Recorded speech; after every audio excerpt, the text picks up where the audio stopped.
guys देख्न सक्नुहुन्छ guys देख्न सक्नुहुन्छ यस्तो यो खटिएको सानो दुलोभित्र चाहिँ सर्प बसिरहेछ त्यहाँनिर ए देख्न सक्नुहुन्छ यहाँनिर निस्किन सकिरहेको छैन क्या यहाँबाट सबैजना सचेत रहनु होला यसरी आफ्नो घरको खट्टी होस् या कुनै पनि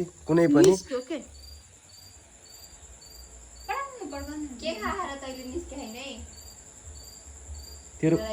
गएको भित्र निस्किनै सकिरहेन यो कस्तो सानो दुलोमा पस्या होला के बाबो जिउरो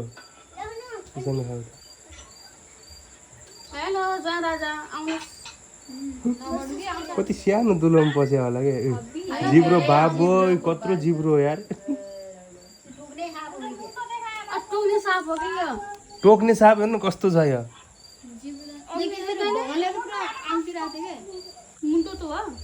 मुन्टो पुरै निकाल्नै सकिरहेन यसले निस्किसके तर निस्कन चाहिँ सकिरहेन यो अग्निबाट पस्या हो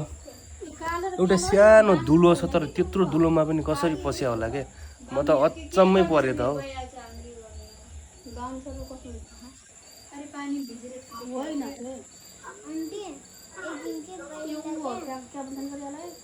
यो खटिया चाहिँ उल्टो बनाइदिइसके सर्प चाहिँ लगभग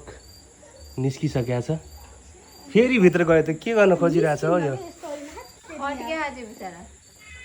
यस्तरी सजिलो हुन्छ भनेर यो देख्न सक्नुहुन्छ कति ठुलो सर्प चाहिँ त्यति सानो दुलोमा पस्या रहेछ